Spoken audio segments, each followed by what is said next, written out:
తలి ప్రాంతానికి ఇచ్చేటువంటి నీళ్లు పొతిరెడ్డిపాడు ద్వారా పోయేటువంటివి మేము ఆగ మేఘాల మీద పూర్తి చేస్తారు. ఎట్లా ఎస్ఎల్బీసీ ఎన్నటికీ ఒడవని ముచ్చటలాగా ఉండాలనేటువంటి విధంగా ఎట్లా దీన్ని చేస్తారని చెప్పి ఈ వివక్షను ఆనాడే ఎత్తి చూపినాం. ప్రభుత్వంలోకి వచ్చినాక కూడా దీనికి ఏం చేయాలనేటువంటిది ఆలోచన చేసినప్పుడు మరి ఆనాడేమో వీళ్ళు ఈపీసీ కింద ఇచ్చినారు. మొట్టమొదలు ప్రాజెక్ట్ కన్సీవ్ చేసినప్పుడు జీవో 147 11 ఆగస్టు 2005 దివంగత రాజశేఖర రెడ్డి గారు ముఖ్యమంత్రిగా ఉన్నటువంటి సమయంలో జీవో ఇచ్చినారు. 2813 కోట్ల రూపాయలతోన ఈపీసీ కింద చేపట్టాలి ఈ ప్రాజెక్ట్ అని చెప్పి ఇచ్చినారు. ఇన్వెస్టిగేషను, సర్వే, దానికి సంబంధించినటువంటి టోటల్ ఎస్టిమేట్స్ అంతా కూడా ఈపీసీ సిస్టంలో ఏజెన్సీ వాళ్ళే, జయప్రకాష్ అండ్ అసోసియేట్స్ ఏజెన్సీ వాళ్ళకే అప్పచెప్పినారు. వాళ్ళు చేసిన దాని ప్రకారంగానే ముందుకు పోయినారు. టనల్స్ ఒకటే కంపారిజన్ నేను చెప్తున్నాను. ఇలా పాలమూరు రంగారెడ్డి ప్రాజెక్టులో హరీష్ రావు గారి నేతృత్వంలో కేసీఆర్ గారి అజమాయిషిలో వారి మానసపుత్రికగా వచ్చినటువంటి పాలమూరు రంగారెడ్డి దాదాపు 63-64 కిలోమీటర్ల టనల్స్ ఉన్నాయి. దాంట్లో 11.5 మీటర్లు, ఇక్కడ ఉండే టనల్ 9.2 మీటర్లే. కానీ పాలమూరు రంగారెడ్డిలో 11.5 మీటర్ల టనర్లు ఉండేటువంటివి 60 కిలోమీటర్ల పైచిలకు మేము 2.5-3 ఏళ్ల లోపల టనల్స్ వరకు కంప్లీట్ చేసేసినాం. క్యాజువాలిటీస్ లేవు, భారీ క్యాజువాలిటీస్ ఏం లేవు. టనల్స్ కంప్లీట్ అయిపోయినాయి, ఫలితానికి సిద్ధంగా పెట్టినాం. కానీ అలా 15 మాసాలుగా ఈ సర్కారు పాలమూరు రంగారెడ్డి ద్వారా నీళ్ళు ఇవ్వాలనేటువంటి ఆలోచన లేకుండా పనిచేస్తాం. ఫలితం ఇవ్వడానికి సిద్ధంగా ఉన్న ప్రాజెక్ట్ అది. ఎందుకు ఆ టనల్స్ సక్సెస్ అయినాయి? కారణం ఏంటంటే ఆ టనల్ సక్సెస్ కావడానికి డ్రిల్లింగ్ అండ్ బ్లాస్టింగ్ మెకానిజం అంటాం, దాన్ని డీబీఎం సిస్టమ్ అంటాం. అవసరమైన చోట ఆడిట్స్ పెడతారు. దీనికి సాంకేతికంగా వాళ్ళు ఒకటే మాట మాట్లాడతారు. పర్యావరణ అనుమతులు, టైగర్ ప్రాజెక్టు, ఫారెస్ట్ అనుమతులు ఇవన్నీ ఉన్న కారణంగా వీటి అన్నిటి కారణంగా మేము ఈ తరహా టనల్ను టేకప్ చేసినాం అనేటువంటి మాట చెప్తారు. టనల్ బోరింగ్ మిషన్ ద్వారా మాత్రమే ఇది సాధ్యము, ఇంకో రకంగా అవకాశం లేదు అనేటువంటి మాట చెప్తారు. ఇది సాధారణ పరిస్థితులలో నియమ నిబంధనలను దృష్టిలో పెట్టుకొని ఎప్పుడైనా పాలనలో ఉండేటువంటి అధికారులు ఇచ్చే సూచన, సలహా ఇది. ఎందుకంటే నియమ నిబంధనలు అట్లే ఉంటాయి. కానీ ఒక ప్రత్యేక సంకల్పం ఉండేటువంటి రాజకీయ నాయకత్వం ప్రజలకు నీళ్ళు ఇవ్వాలనుకున్నప్పుడు వాటికి మినహాయింపు ఎట్లా తీసుకొని పర్యావరణానికి దెబ్బ తగలకుండానే ఈ ప్రాజెక్టును పూర్తి చేసి ప్రజలకు ఎట్లా ఇవ్వాలనో ఆలోచించేటువంటి విజ్ఞత, నీళ్ళు ఇవ్వాలన్న సంకల్పం ఉంటేనే ఉంటుంది. అది మేము చెప్పదలుచుకున్న అంశం. కాబట్టి ఇవాళ ఘటన జరగడం దురదృష్టకరం. ఈ ఘటనను మేము రాజకీయం చేయదలుచుకోలే. కాకపోతే ఇక్కడ ఒకటే విషయం నిపుణులు చెప్తున్నారు, ఇంకా ఇవి రేపు తేటతెల్లం కావాలి. ప్రమాదం జరిగినటువంటి స్థలం ఏదైతే ఉందో, కూలిన స్థలం ఏదైతే ఉందో, పైనుంచి 2 కొండల మధ్యలో ఉండేటువంటి స్థలం అంటారు దాన్ని. ఆ మధ్యలో 2 కొండల మధ్యలో ఉండేటువంటి ఆ స్థలం కొన్ని శతాబ్దాలుగా గ్యాప్, 8 మీటర్ల గ్యాప్ ఉన్నది. కొన్ని శతాబ్దాలుగా మట్టి దిబ్బలు పేరుకొని పోయి అది లూజ్ స్ట్రాటా ఉన్నది. అక్కడ డ్రిల్లింగ్ జరిగేటువంటి టైంలో అది పడిపోయింది అనేటువంటిది నిపుణులు చెప్తా ఉన్నారు. కాబట్టి గతంలో కొంతకాలం ఆగి పునఃప్రారంభించబడినటువంటి ఈ ప్రాజెక్టు పునఃప్రారంభానికి ముందు సాంకేతికంగా ఏ రకమైన ముందు జాగ్రత్తలు తీసుకోవాలి, టెక్నాలజికల్గా ఏం ఇష్యూస్ ఉంటాయన్న దాని మీద మరి ఈ ప్రభుత్వం ఏం జాగ్రత్తలు తీసుకున్నదో రేపు వాళ్ళు వెల్లడించే దాన్ని బట్టి ఉంటుంది. కాబట్టి ఇవన్నీ కూడా రేపు చర్చకు వచ్చేటువంటి అంశాలు. ఇప్పటికిప్పుడు మేము ఎవరి మీద ఏం నిందలు వేయదలుచుకోలేదు. కాకపోతే గత ప్రభుత్వాల తీరు, నీళ్ళు ఇచ్చే విషయంలో వాళ్ళు అవలంబించినటువంటి విధానమే దీని కారణంగా మేము భావిస్తున్నాం. మీడియా మిత్రులందరికీ నమస్కారం. వాస్తవానికి జరిగిన సంఘటన దురదృష్టకరం. ఇది అందరికీ కూడా బాధను కలిగిస్తున్న అంశం. 6 రోజులుగా ఇంకా అందులో చిక్కుకుపోయిన కార్మికుల, ఇంజనీర్ల ఆచూకీ తెలియకపోవడం అనేది మరింత బాధాకరమైన విషయం. వాస్తవానికి దీంట్లో మేము ఇప్పుడే ఈ ప్రాజెక్టు పూర్వపరాలకు పోదలుచుకోలేదు. కానీ జరిగిన సంఘటన జరిగిన తర్వాత ఈ 6 రోజుల ప్రభుత్వం యొక్క పనితీరును పరిశీలించినప్పుడు పూర్తిగా ప్రభుత్వ నిర్లక్ష్యం దీంట్లో కనబడుతూ ఉంది. సంఘటన జరగడానికి కారణం ఇప్పటి వరకు వాళ్ళు నిపుణులు చెప్తున్న దాన్ని బట్టి చూస్తే, ఇప్పుడు ఏదో నిరంజన్ రెడ్డి గారు చెప్పిన దాన్ని బట్టి చూస్తే తప్పకుండా ఇందులో ప్రభుత్వ నిర్లక్ష్యం ఉంది.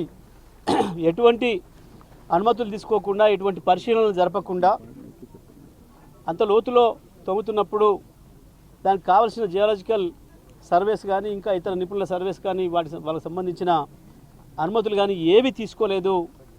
ఊరికనే గుడ్డిగా తవ్వుకుంటూ పోయినారు. ఎవరి ఒత్తిడి వల్లనో ఇది జరిగింది, ఇది సాధారణంగా జరిగే పని కాదు, ఇది ఎవరో ఒకరి ఒత్తిడి వల్ల జరిగింది అనేది అక్కడ వాళ్ళు మాట్లాడుతున్న దాన్ని బట్టి మనకు అర్థమవుతున్న విషయం. రెండవది, సంఘటన జరిగిన మరుక్షణం ఏ పద్ధతిలో స్పందించాలనో ప్రభుత్వం అట్లా స్పందించినట్టుగా కనబడతలేదు. ఇప్పుడు మేము హరీష్ రావు గారు మేమందరం వెళ్ళినప్పుడు అక్కడ ఉన్న చాలా మందితోని ఇంతసేపు మాట్లాడడం జరిగింది. హరీష్ రావు గారు ప్రతి ఒక్కరితో కూడా ఇంటరాక్ట్ అయినారు. అందులో పనిచేస్తున్న అన్ని రకాల కార్మికులు, ఇంజనీర్లు, వెల్డర్లు, ఫిటర్లు అందరితో కూడా రకరకాలుగా అందరితో కూడా మాట్లాడి చూసినారు. 6 రోజులుగా ఏం పని జరిగింది అంటే మంత్రులు వచ్చిండ్రు, అక్కడ పోజులు ఇచ్చిపోయినరు, ఉత్తానే లోబడిపోయినట్టు డ్రామాలు ఆడిపోయినరు తప్ప ఒక్క పైసా పని జరగలేదు. ఈ రోజు మాత్రమే కేవలం ఒక తట్టెడి మట్టి లోపటి నుంచి బయటికి తీసుకొచ్చిండ్రు. ఈ రోజు మాత్రమే. ఈ పని మరుక్షణమే మొదలు కావాలి. కూలిన వాటి కింద ఉన్నారా, వాళ్ళు కూలిన వాటికి అవతలు ఉన్నారా, వాళ్ళు మనం రక్షించుకోవాలంటే దానికి తాపత్రయపడే వాళ్ళు చేసే పని వెంటనే డెబ్రిస్ని బయటికి తీసుకురావాల్సిన పని. కానీ ఇవాళ 6వ రోజు తర్వాత ఎవరో పాపం ఇంజనీర్లు వచ్చి చెప్పిన తర్వాత ఇవాళ వచ్చిందట ఆలోచన. అది కూడా ఉదయం నుంచి మొదలు పెడితే ఇప్పటి వరకు ఇప్పుడు మేము అక్కడ ఉన్నంతసేపటికి దాదాపు 3:30-4 కావస్తుంటే కేవలం ఒక్క లారీలో కొద్దిగా అంత తీసుకొచ్చి ఆడ పోసిండ్రు. అంటే ఈ లెక్కన ఈ ప్రభుత్వానికి జరిగిన సంఘటన మీద ఏం సీరియస్నెస్ ఉంది, లోపల ఉన్న కార్మికులు, ఇంజనీర్లు వాళ్ళ పట్ల వీళ్ళకి ఏ ఆతృత ఉంది, వాళ్ళ జీవితాల పట్ల వీళ్ళకి ఎటువంటి అభిప్రాయం ఉంది, వాళ్ళ ప్రాణాల పట్ల వీళ్ళకి ఏం అభిప్రాయం ఉంది ఈ ప్రభుత్వానికి అనేది మనకు స్పష్టంగా కనబడుతుంది. ముఖ్యమంత్రి సొంత జిల్లా ఇంతవరకు పత్తా లేడు. కేవలం ఎన్నికల పర్యటనలు, వాళ్ళ బిగ్ బ్రదర్ని కలుసుకోవడానికి, బడేబాయిని కలుసుకోవడానికి సమయం ఉంది. కానీ ఇక్కడికి వచ్చిపోవడానికి కానీ, ఇక్కడ ఏం జరుగుతుంది తెలుసుకోవడానికి కానీ, ఇక్కడ ఒక 8 మంది ప్రాణాలు ఎక్కడున్నాయో తెలియకుండా ఉందన్న పరిస్థితి కానీ లేదు. మంత్రులు గాల్లో తిరుగుతున్నారు, గాల్లో మాట్లాడుతున్నారు, గాలి మాటలు మాట్లాడుతున్నారు తప్ప ఒక్కడంటే ఒక్కడు కూడా బాధ్యతాయుతంగా మాట్లాడిన వాడు కూడా లేడు. ఈ ఘటనకు పూర్తి బాధ్యత రాష్ట్ర ప్రభుత్వానిదే. ఈ గత 6 రోజులుగా జరుగుతున్న నిర్లక్ష్యానికి కూడా కారణం ఈ ప్రభుత్వానిదే. మేము దీన్ని తీవ్రంగా ఖండిస్తున్నాం. బీఆర్ఎస్ పార్టీగా మేము గత 6 రోజులుగా సమయం పాటించి ఉన్నాం. మేము అక్కడికి వెళ్తే అక్కడ ఏమైనా ఇబ్బంది జరుగుతుందని చెప్పి అంటారేమో, వీళ్ళు మేము చేసే పనులకు ఆటంకాలు జరుగుతాయని అంటారేమో అని చెప్పి హరీష్ రావు గారు కావచ్చు, కేటీఆర్ గారు కావచ్చు, కేసీఆర్ గారి ఆదేశాల మేరకు మీరు ఉండండి, తొందరపడి మనం పోయే పని లేదు, ప్రభుత్వాన్ని చేయనియండి అని చెప్పి చూస్తే 6 రోజులు చూసినా కూడా ఇవాళ ఒక్క నిమిషం ఒక పని కూడా జరగలేదు. మేము తప్పకుండా దీన్ని చూడాలని ఈరోజు రావడం జరిగింది. జరిగిన సంఘటన పట్ల రాష్ట్ర ప్రభుత్వం యొక్క స్పందన సరిగ్గా లేదు అనేది ఇవాళ మా అభిప్రాయంగా మేము తెలియజేస్తా ఉన్నాం. అందరికీ నమస్కారం. మీరందరూ కూడా చూశారు ఉదయం నుంచి.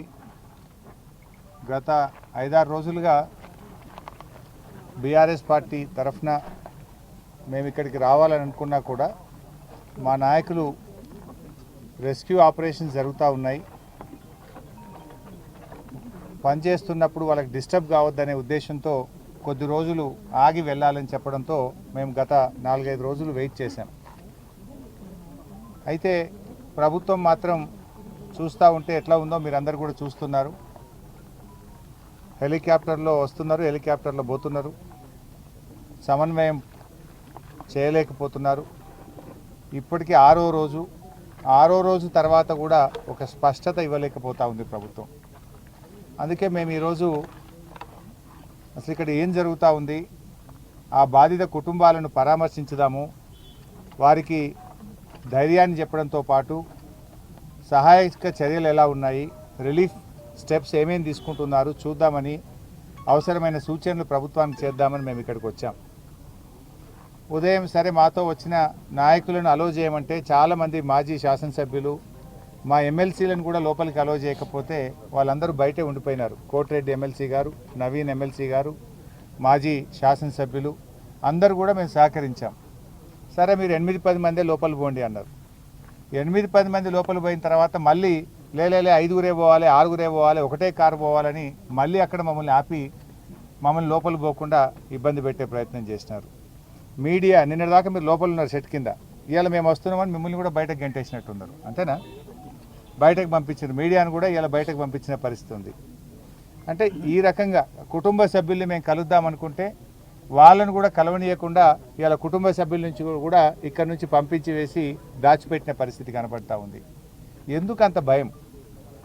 ఇవాళ ఒక ప్రతిపక్షం వస్తే ప్రధాన ప్రతిపక్షంగా బాధ్యతాయుతంగా మేము ఆ కుటుంబాలను ఓదార్చాలని, వారికి ధైర్యం చెప్పాలని, మాకు తోచిన సూచనలు ప్రభుత్వానికి ఇవ్వడానికి వస్తే ఎందుకు ఈ రకంగా మమ్మల్ని అడ్డుకునే ప్రయత్నం చేస్తున్నారో ఆ కుటుంబ సభ్యుల్ని దాచిపెట్టే ప్రయత్నం చేస్తున్నారు. ఇవాళకి 6వ రోజు మేము లోపలికి వెళ్ళి ఎన్డీఆర్ఎఫ్ టీంతో కలిసాం. సరే, నేను ఎన్డీఆర్ఎఫ్ సిబ్బందిని మనస్ఫూర్తిగా అభినందిస్తున్నా. వాళ్ళు చెప్పారు చివరి పాయింట్ వరకు మేము ఆల్మోస్ట్ 10 మీటర్స్లో చివరి పాయింట్లో 1.2 మీటర్స్ మాత్రమే స్పేస్ ఉంది, అక్కడి వరకు కూడా పాక్కుంటూ వెళ్ళి చూసాము, అక్కడ ఆక్సిజన్ లేదు, అక్కడి వరకు కూడా వెళ్ళి వచ్చామని చెప్పి ఎన్డీఆర్ఎఫ్ బృందం మాకు ఎక్స్ప్లెయిన్ చేసినది. వారి ప్రయత్నాన్ని నేను తప్పకుండా అభినందిస్తూ ఉన్నా. అయితే అక్కడ అర్థమైంది ఏంటంటే, నేను చాలామందిని కలిసాను, రైల్వే టీం ఉంది అక్కడ, సింగరేణి టీం ఉంది అక్కడ. అసలు మొత్తంగా చూస్తూ ఉంటే గత 5-6 రోజుల నుంచి వివిధ బృందాల మధ్య ప్రభుత్వం సమన్వయం సాధించడంలో పూర్తిగా ఫెయిల్ అయింది. లైక్ ఎన్డీఆర్ఎఫ్ ఉంది, నేవీ టీమ్స్ ఉన్నాయి, రైల్వే టీమ్స్ ఉన్నాయి, సింగరేణి టీమ్స్ ఉంది, ర్యాట్ హోల్ మైనర్స్ వచ్చారు, geological survey of India team వచ్చింది, హైడ్రా టీం వచ్చింది, ఎల్ఎన్టీ టీం వచ్చింది. Like that so many teams have come.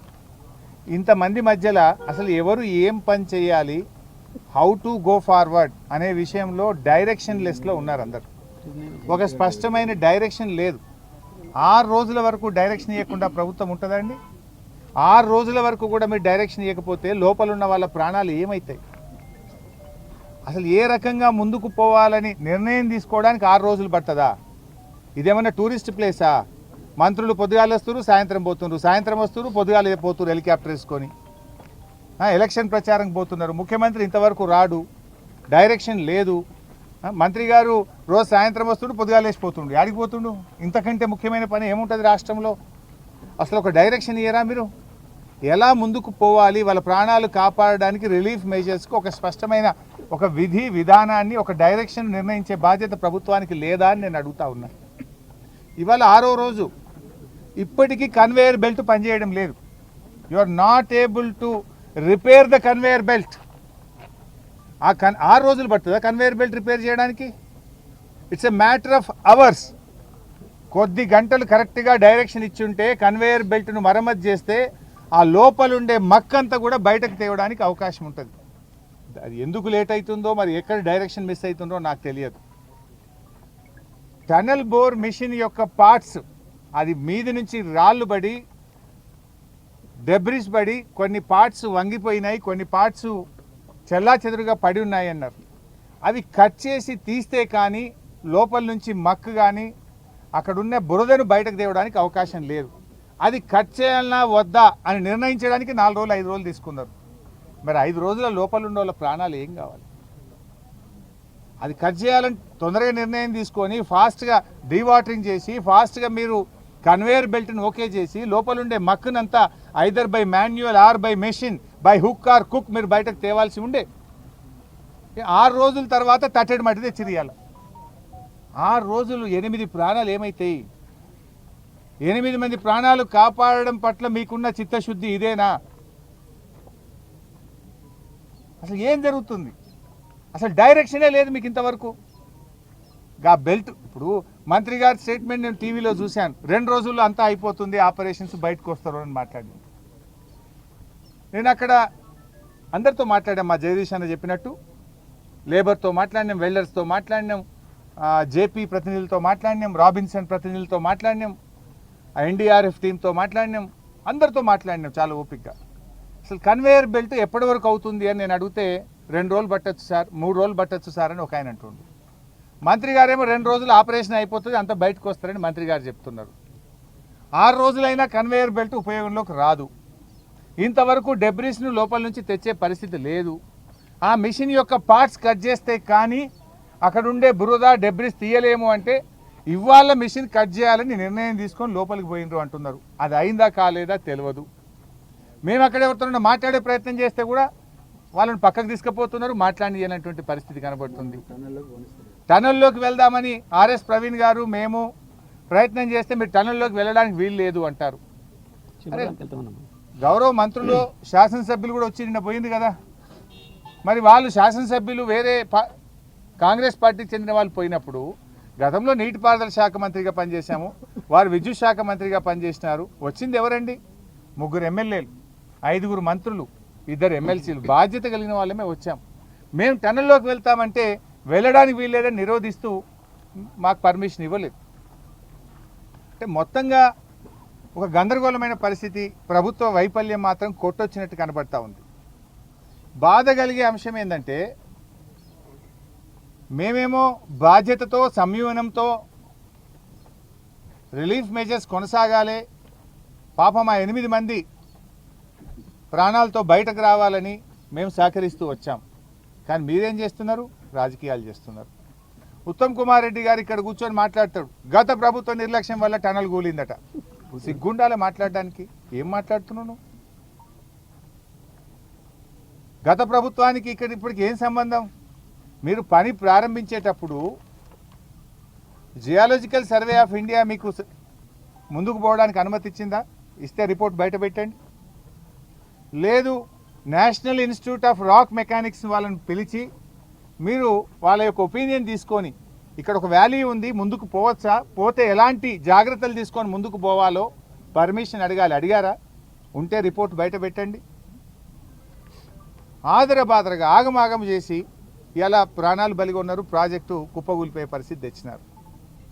ఇక్కడ నుంచి ఆయన మాట్లాడతాడు, అసలు గత ప్రభుత్వం పనే చేయలేదని మాట్లాడతాడు ఉత్తమ్ కుమార్ రెడ్డి గారు. మీరు చదువుకున్న వాళ్ళు, విజ్ఞానవంతులు, ఒక మంత్రిగా ఉన్నారు, రికార్డు చూసుకోండి. 9 ఏళ్ల కాంగ్రెస్ ప్రభుత్వంలో ఎస్ఎల్బీసీ ప్రాజెక్టులో 3,300 కోట్ల రూపాయల పని జరిగితే మా 9 ఏళ్ల బీఆర్ఎస్ పాలనలో 3,900 కోట్ల రూపాయల పని ఈ ప్రాజెక్టులో జరిగింది. అంటే మీకంటే 600 కోట్ల రూపాయల పని మేము ఎక్కువగా చేశాము. మాకు 2 ఏళ్ళు వరుసగా కరోనా వచ్చింది. ఇంకా కరోనా వచ్చిన 10,000 లీటర్లు పర్ మినిట్ సీపేజ్ వచ్చినా, చాలా ఇబ్బందులు వచ్చినా కూడా దాదాపు 12 కిలోమీటర్ల టనల్ను మేము పూర్తి చేశాము. దిండి బ్యాలెన్సింగ్ రిజర్వాయర్ను, పెండ్లిపాక బ్యాలెన్సింగ్ రిజర్వాయర్ను, ఈ ప్రాజెక్టులో భాగంగా ఉన్నటువంటి రిజర్వాయర్లకు ల్యాండ్ ఎక్విజేషను R&R చేసి ఆ ప్రాజెక్టులను 90% పూర్తి చేశాము. నిజాలు ఇది. కానీ మైకుల ముందు నోటికి వచ్చినట్టు గత ప్రభుత్వం పనిచేయలేదని మాట్లాడతాడు. ఇంకో మంత్రి జూపల్లి గారు, మీరే సాక్ష్యం, 5 కిలోమీటర్లు చేసినామట మేము. 12 కిలోమీటర్లు పనిచేస్తే ఆయన మా ప్రభుత్వంలో నేను నీళ్ల మంత్రిగా ఉన్నప్పుడు నాతో పాటు సహచర మంత్రిగా ఇదే టనల్లో నా వెంబడి వచ్చిండు. ఆ రోజు లోపలికి వచ్చి చూసిండు, నాతో పాటు పనులను సమీక్షించిండు. ఇవాళ పార్టీ మారగానే ప్లేట్ ఫిరాయించి నాలుక మడమ తిప్పిండు, మడత పెట్టిండు. ఇదేం పద్ధతి నాకు అర్థం కాదు. దివాళకోరు దిగజారు రాజకీయాలు చేయకండి. ఇప్పుడు కూడా ఇంకా మేము చాలా విషయాలు మాట్లాడాల్సి ఉన్నా సమయం సందర్భం కాదని మేము వెయిట్ చేస్తూ ఉన్నాం. ఇప్పటికైనా సమన్వయం సాధించండి. ఆ బృందాల మధ్య వేగంగా డెబ్రిస్ తీయడానికి, ఆ డెబ్రిస్ తీస్తే కూడా మళ్ళీ పైనుంచి ఏమైనా కూలుతుందా, ఎలా ఉంటుంది అనేది కూడా ఎక్స్పర్ట్స్ ఒపీనియన్ తీసుకోండి. జాగ్రత్తగా చేయండి. పనిచేసే వాళ్ళ ప్రాణాలకు కూడా మళ్ళీ ఇబ్బంది రావద్దు. మీరు మక్కు తీస్తుంటే మళ్ళీ పైనుంచి ఇంకా ఫర్దర్గా ఏదైనా పడే ప్రమాదం ఉందా, దాన్ని ఎలా తీయాలి, ఏం జాగ్రత్తలు తీసుకోవాలో కూడా ఎక్స్పర్ట్స్ నుంచి ఒపీనియన్ తీసుకొని జాగ్రత్తగా చేయండి, వేగవంతంగా చేయండి. ప్రతి నిమిషం కూడా ఇంపార్టెంట్. 6 రోజులు ఎంత కాస్ట్లీ అండి.